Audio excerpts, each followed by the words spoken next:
The year is 480 BC. A shadow falls upon Greece. Across the Aegean Sea, a vast army gathers, hungry for conquest. Xerxes, the king of kings, leads this Persian horde.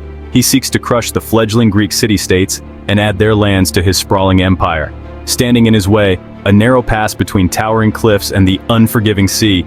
This is Thermopylae, the hot gates, and it will become a crucible of courage and a testament to Spartan valor.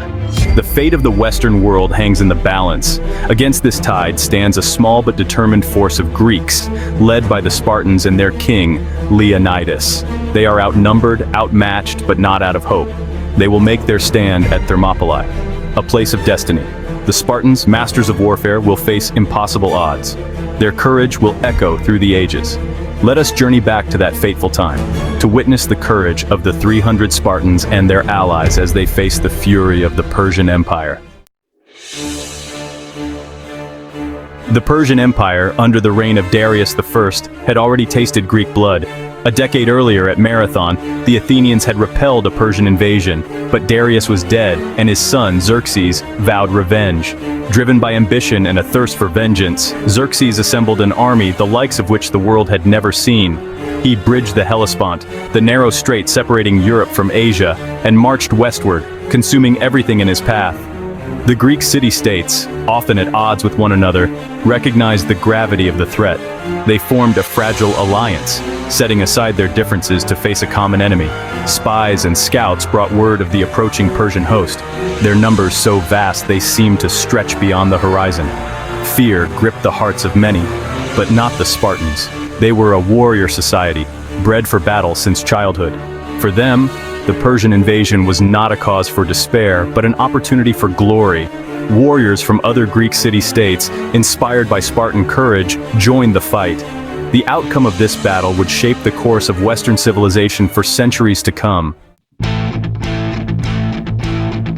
Sparta, a city-state in the southern Peloponnese, was unlike any other in Greece. From the moment of birth, Spartan citizens were trained for war. Weak or sickly infants were left to die, while the strong were molded into perfect soldiers. They endured rigorous training, harsh discipline, and a life of austerity. They fought not for personal glory, but for the preservation of their city-state and its laws. Leonidas, the Spartan king, was a product of this harsh upbringing. He was a seasoned warrior, a skilled tactician, and a man of unwavering courage. When the call to arms came, he answered without hesitation. He selected 300 of his finest warriors, men in their prime, each with sons to carry on their lineage. They marched north to Thermopylae, knowing full well that they might never return. The Spartans were masters of the phalanx formation, a tightly packed wall of shields and spears that could withstand even the most ferocious assaults. They trained relentlessly, their movements precise and disciplined. They fought as one, their shields interlocked, their spears thrusting forward with deadly precision. To face them in battle was to face an unyielding wall of bronze and flesh. The Persian army arrived at Thermopylae, a seemingly endless tide of soldiers from across the vast empire. They found the Spartans and their Greek allies waiting for them, a small but determined force standing in defiance of their might. Xerxes, confident in his overwhelming numbers, sent wave after wave of soldiers against the Greek lines, but the defenders held firm.